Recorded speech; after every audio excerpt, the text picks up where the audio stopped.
যে সকালে উঠা বাম হাতের বুড়ো আঙ্গুলে থুতু নিয়ে অনেক ডললে এটা নাকি চলে যাবো। আমি একটা 10 বছর ডলছি, কোনো কাজ হয় না। আবার অনেকে বলছে যে এই গাইনোকমিস্টা রোগী ওরা জানে জীবনটা যে কত কষ্ট ভাই। ওই যে দেখা গেল।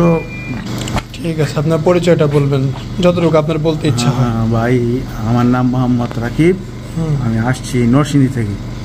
আচ্ছা রাকিব ভাই, আপনার কাজ তো চলতেছে, হ্যাঁ চলমান অবস্থা, তো আপনি আপনার মতামত প্রকাশ করেন, কেমন লাগতেছে কি? ভাই আমি আগে ভয়ে ছিলাম যে মনে হয় যে এই যে লাইফ সেকশন করে মনে অনেক ব্যথা পায় রোগী, তাছাড়া দেখা গেল মানে ভয়ে ছিলাম, অনেক আতঙ্কে ছিলাম যে কি জানি কি হয়ে যায়। তারপরে 5 বছর যাবৎ আমি আপনার পেজ ফলো করি, দেখি সব ভিডিওগুলাই দেখে তারপরে মনের ভিতরে একটা সঞ্চয় সাহস জোগাড় হয়েছে।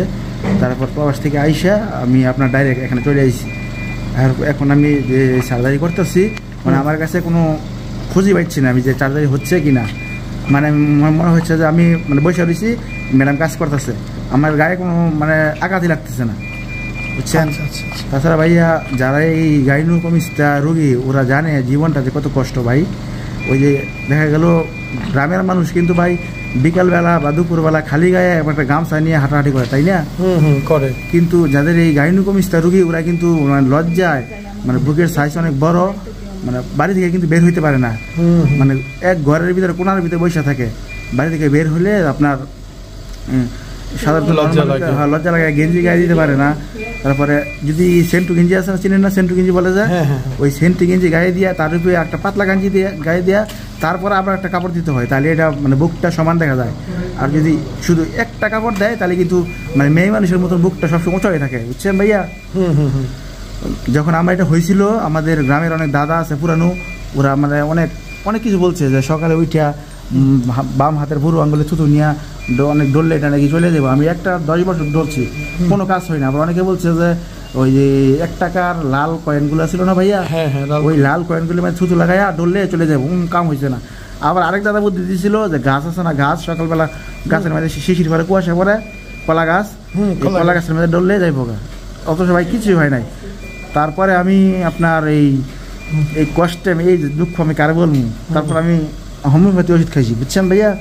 হোমিও মনে হয় 5 থেকে 7 হাজার টাকা ওষুধ খাইছি, কোনো কাজই হয় নাই, মানে আরো হিতে বিপরীত হয়েছে।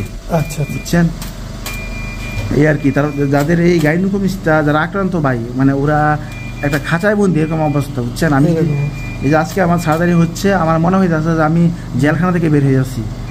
আমরা গ্রামের মানুষ ভাই, দেখেন যে স্কুলে প্রতি বছর বার্ষিক ক্রীড়া প্রতিযোগিতা অনুষ্ঠান, এই শুধু আমার এই গাইনোকমিস্টার কারণে আমি কিন্তু অনেক দৌড় পারতাম, বুঝছেন।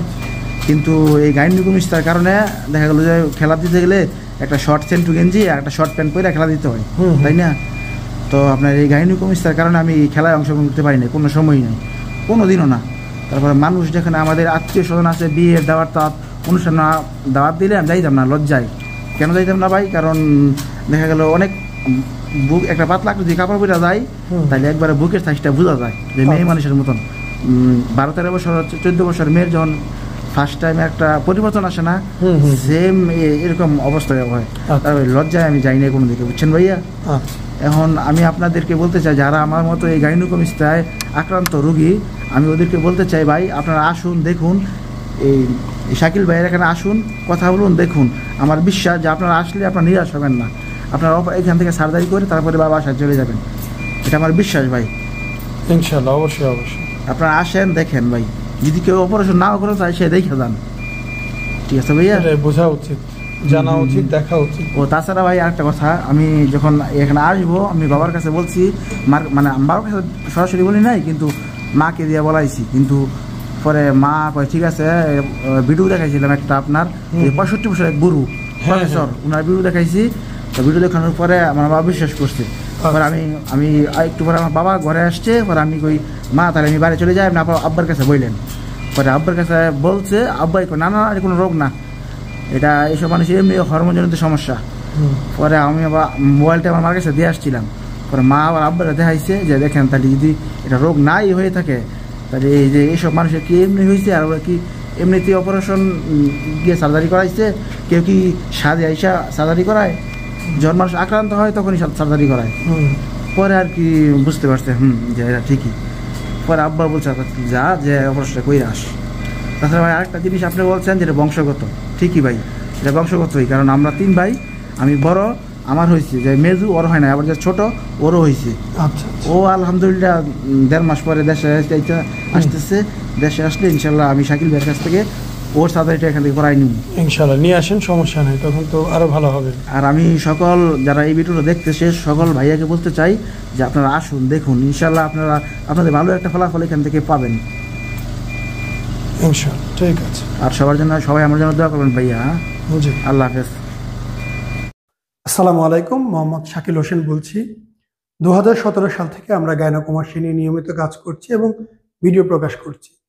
এই চ্যানেলে যারা নতুন এসেছেন, আপনাদের কাছে অনুরোধ থাকবে আমাদের এই চ্যানেলটি আপনারা ভালোবাসা দিবেন এবং সাবস্ক্রাইব করবেন।